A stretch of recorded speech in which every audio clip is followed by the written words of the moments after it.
ලංකා රජරට විශ්වවිද්‍යාලයේ තාක්ෂණ පීඨ ශිෂ්‍ය සංගමය මගින් දෙවන වට සංවිධානය කරනු ලබන එක්ස්ට්‍රෝ 2025 මේ වන විට ආරම්භ කිරීමට සියලු කටයුතු සූදානම්ව පවතිනවා. තාක්ෂණ පීඨය තුළ ද්‍රව්‍ය තාක්ෂණික දෙපාර්තමේන්තුව ලෙස අප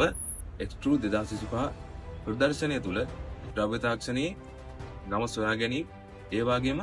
අලුත් වූ ලෝකයේ තුල ද්‍රව්‍ය තාක්ෂණය පිළිබඳ ඇති වැදගත්කම අවබෝධ කර ගැනීමට සියලු කටයුතු මේ වන විට සූදානම් කර පවතිනවා. ඒ වගේම නව උත්පාදන ලෙස ස්වභාවික පිදුරු ගසින් නැනෝ සිලිකා පාටිකල් වෙන් කරවාගෙන එය ශේෂ්ත්‍රය තුල ඵලදායී ලෙස භාවිත කර හැකි ආකාරය පිළිබඳව ඒ වගේම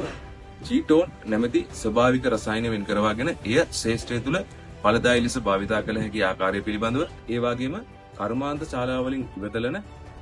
අත්තාවරණ ඵලදායී ලෙස අලුත් නිෂ්පාදනයන් ලෙස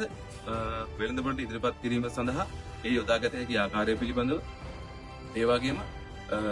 නිල්මානෙල් වැනි ස්වභාවික මල් වලින් ස්වභාවික වර්ණකාරක වෙන් කරවාගෙන එය ශේෂ්ත්‍රය තුළ ඵලදායී ලෙස භාවිත කර හැකි ආකාරය පිළිබඳව නව නිපැයුම් රාශියක් මේ වන විටත් එක්ස්ට්‍රෝ 2025 තුළ